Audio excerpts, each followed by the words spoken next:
Welcome to Cape Town News. Today is Sunday, the 27th of April 2025, and in case you missed it, here's a recap of the top stories that made headlines in the Western Cape this past week. The Western Cape Education Department has recorded a historic surge in on-time applications for Grade R, 1 and 8 placements in 2026, receiving 164,565 applications by the 15th April deadline. This marks a significant increase of 12,577 applications compared to the previous year, the highest recorded to date. Education MEC David Meunier thanked parents for responding promptly to the admissions window, stating that early applications are crucial to effectively planning new school placements across the province. He added that schools will now begin reviewing these applications in accordance with their admissions policies and will issue initial offers of placement from the 30th of May. Parents will have until the 17th of June to accept offers. The department also revealed a significant drop in the number of Grade 7 learners without submitted high school applications, down from 25,000 to 8,900. However, officials continue to encourage parents to submit late applications immediately to avoid placement delays. The late admissions window for Grades R, 1 and 8 remains open until the 16th of May 2025, after which submissions must be made via district offices. Cape Town's war on crime has forced the city to redirect over 100 million rand to provide armed safety escorts for staff and contractors working in volatile areas. Between September 2024 and March 2025, the city facilitated 1,925 such escorts, many to crime hotspots like Samora Machel, Delft, and parts of the CBD, in an effort to keep essential services running without disruption. The new escort service unit, now supported by an additional 222 facility protection officers, replaces private security firms, which the city deemed less effective. While the costs are high, Smith emphasized that the safety of frontline workers delivering critical services remains non-negotiable. The impact stretches beyond law enforcement. Fire and Rescue Services spokesperson Germaine Carrels confirmed that firefighting crews have also become targets. In 2 recent incidents, crews were robbed at gunpoint while responding to calls in Philippi. Some staff are still recovering from trauma and have been booked off duty. Still, many believe it underscores the deeper crisis of unchecked gang activity and extortion gripping parts of the metro. The Western Cape High Court will today hear an urgent application aimed at stopping the planned VAT increase set to take effect on the 1st of May. The Democratic Alliance, supported by the EFF, is challenging Finance Minister Enoch Godongwana's decision to raise VAT by 0.5 percentage points, calling it an unconstitutional move that burdens struggling households.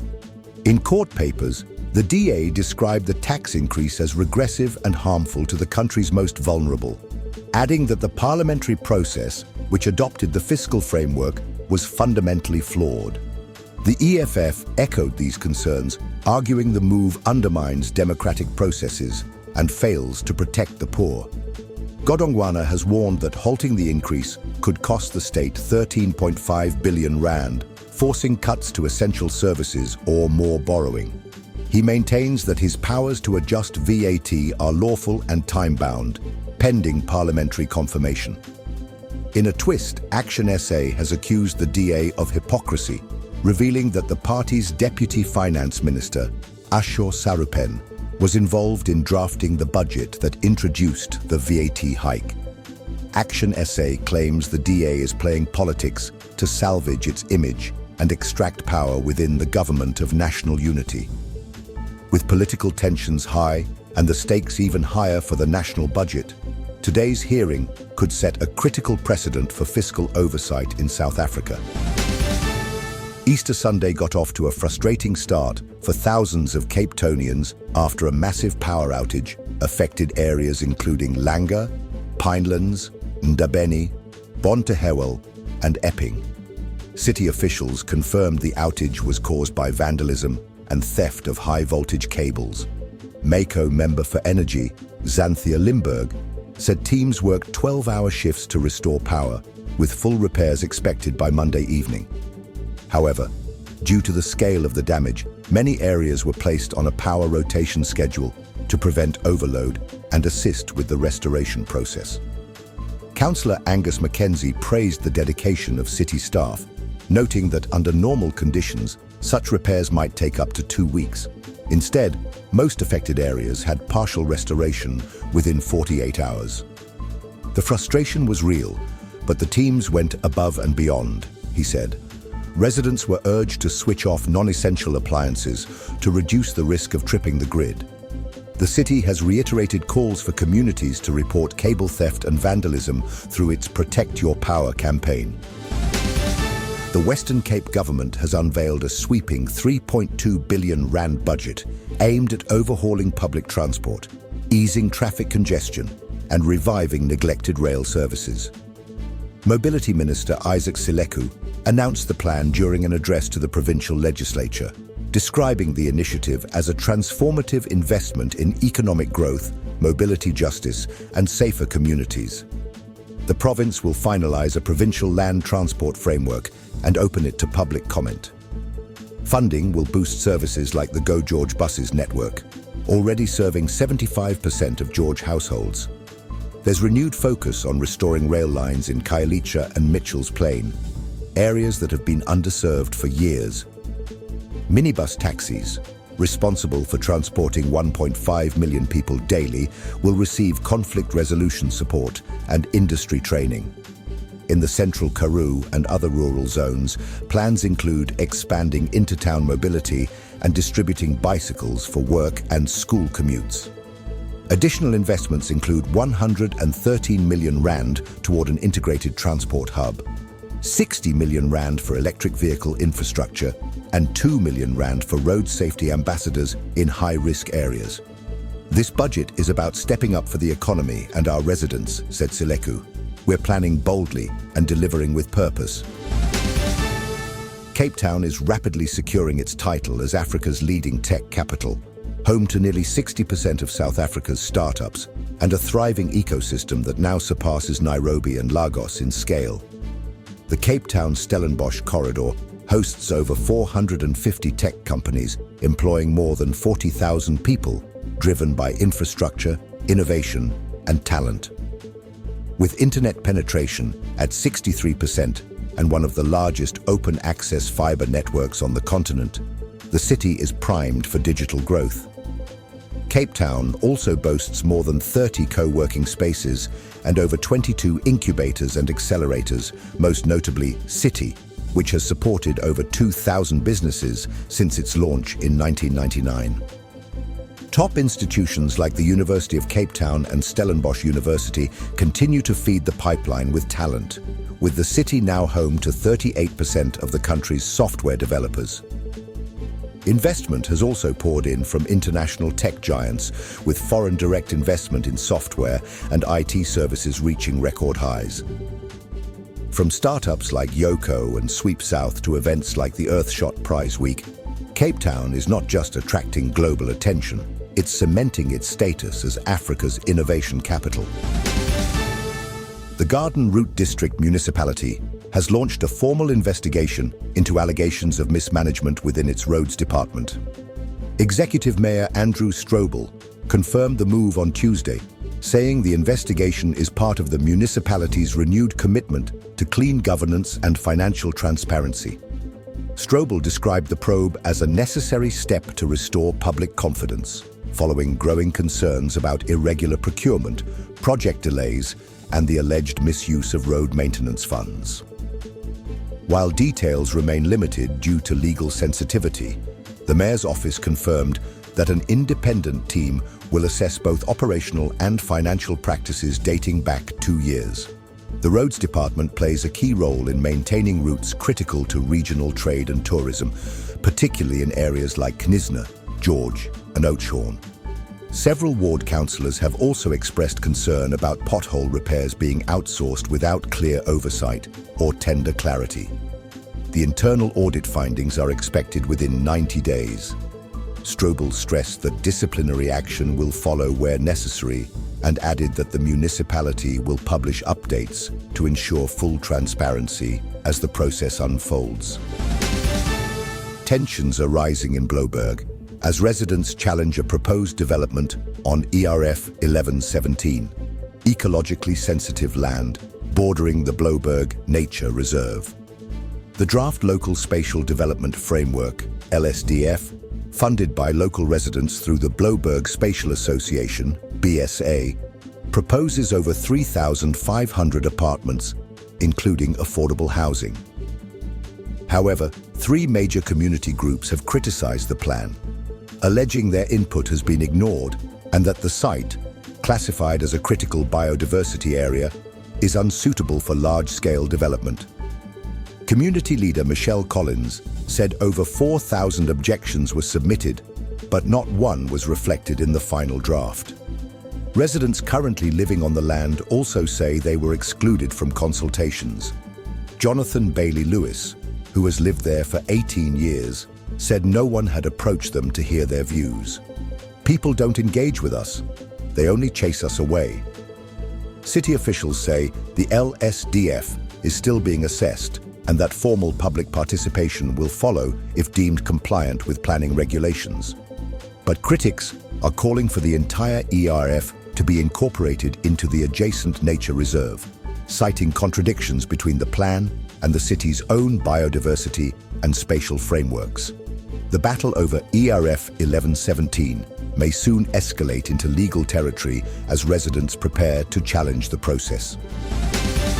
In a dramatic policy reversal, Finance Minister Enoch Godongwana has withdrawn South Africa's planned 0.5 percentage point VAT increase originally set to take effect on the 1st of May.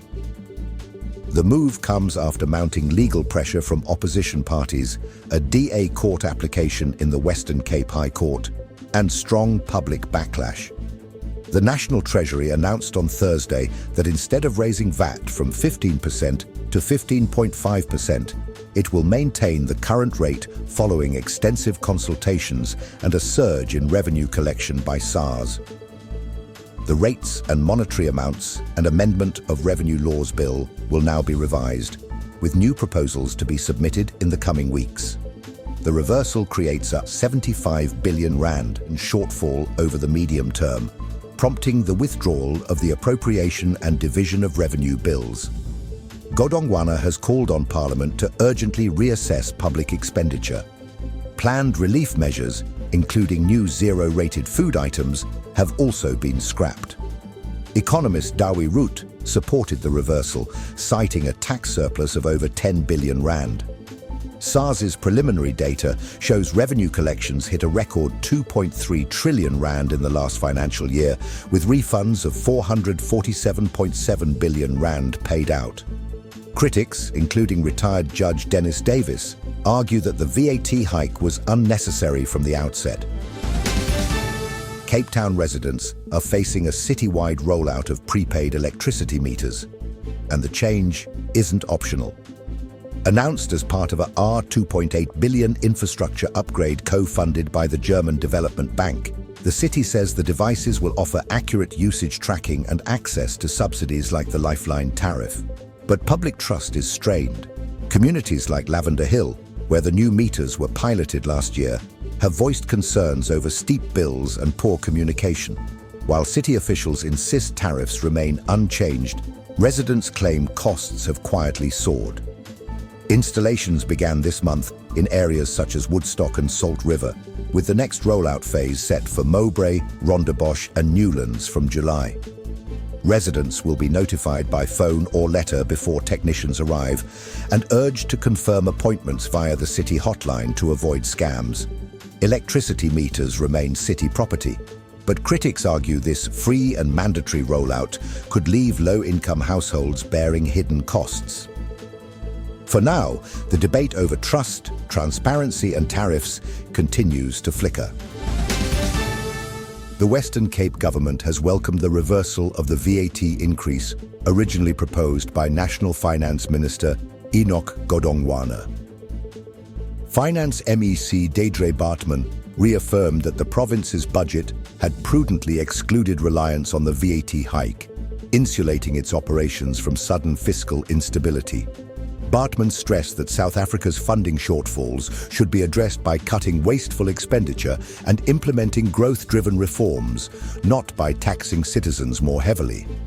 While national revenue will now be significantly lower, the Western Cape government assured residents that services will continue uninterrupted, with spending managed under Section 29 of the Public Finance Management Act.